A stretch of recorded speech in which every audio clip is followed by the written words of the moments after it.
Deus seja conosco, louvado seja o nome dele. Aleluia.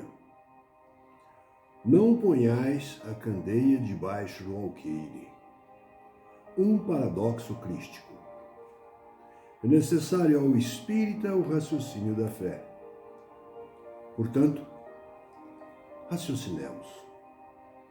Como tema musical hoje, nos utilizaremos da música Vincente, do advogado e musicista italiano Remo Anzolino. No capítulo 24 do Evangelho segundo o Espiritismo, Allan Kardec nos explica o versículo 15 do capítulo 5 do Evangelho segundo Mateus, onde se escreveu: ninguém acende uma candeia para pô-la debaixo do alqueire. Põe-na, ao contrário, sobre o candeeiro, a fim de que ilumine a todos os que estão na casa. Palavras de Jesus Cristo. Vamos entender as palavras. A candeia é um instrumento iluminador, com um pavio de algodão abastecido a óleo, portanto, quando acedo, uma lâmpada que faz a luz.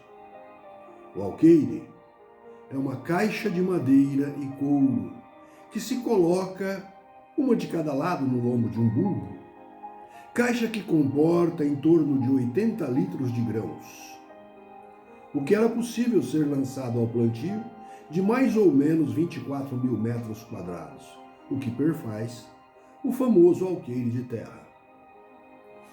No capítulo 2, versículo 33 do Evangelho segundo Lucas, está escrito que: e ninguém, acendendo uma candeia, a põe em oculto, nem debaixo do alqueire, mas no velador, para que os que entram vejam a luz.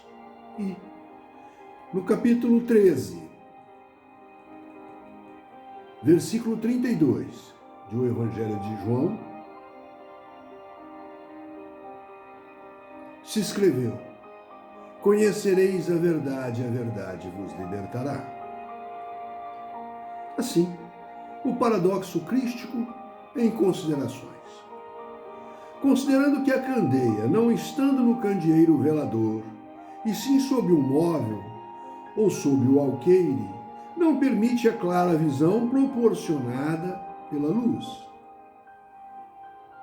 Considerando que, não havendo a luz, não há possibilidade de nitidez iluminadora da verdade. Considerando que sem luzes, na verdade, não há liberdade que liberta, pois a prevalência de sombras, de trevas no conhecer que liberta. Considerando que o Mestre Jesus, para ensinar, utiliza-se de parábolas, metáforas mesmo, maior das vezes em sentido lúdico, voltado a mentes pueris que haviam, que há e que haverão na maioria de nós outros, os humanos. Por que falava Jesus em parábolas? No capítulo 13, versículo 10 ao 17 do Evangelho segundo Mateus, temos a explicação de o porquê Jesus falar em parábolas. Ou numa narrativa alegórica, representativo, analógica, dizendo que nem todos têm condições de compreensão, pois veem, olham, ouvem, todavia não entendem o real significado do pretendido crístico. Passo agora às reflexões minhas. Um espiritualista espírita kardecista que a mim próprio denomino.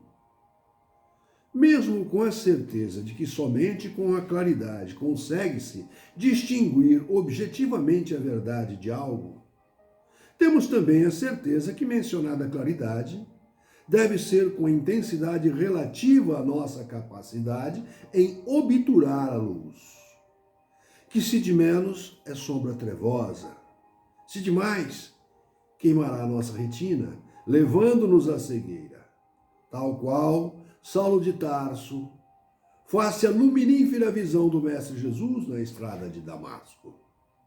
Portanto, há razões em clarear aos poucos as verdades. Haja vista que antes a turbidez trevosa do mito da caverna, que incidirmos-nos a olhar diretamente o sol que nos cegará. Nossos olhos que veem, nossos ouvidos que escutam, ainda são frágeis, incapazes de obturar a luz e ao som em verdades. Para nos capacitarmos de pouco em pouco ao poder da luz que nos permitirá a verdade que liberta, necessário é trilharmos os caminhos evolutivos do Mestre Jesus, nosso guia e modelo, ofertado pelo Criador, nosso Deus. Mas indago-me sempre, como trilhar a senda orientada do grande Mestre Jesus? E sempre respondo, analisando-o em sua integralidade, descobrindo o que é Jesus, qual é a síntese da Boa Nova, do Evangelho de Jesus.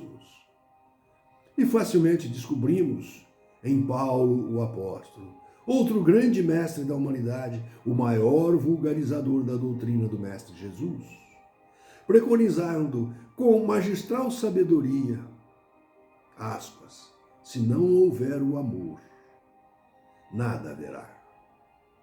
Fecha aspas. E podemos facilmente traduzir ao nosso entendimento pueril o amor como a caridade. Mas a caridade, segundo a entende o Mestre Jesus, qual seja benevolência para com todos, indulgência para com as imperfeições e o perdão das ofensas. Posso afirmar que, em verdade, fora da caridade não há salvação, pois somente com a prática constante da caridade fraterna, benevolente, indulgente, aprenderemos a amar, e nossos olhos e nossos ouvidos estarão capacitados à luminífera verdade. Finalizo, portanto, essa narrativa louvando a Deus, nosso Pai, Criador de tudo que há criado. Assim seja.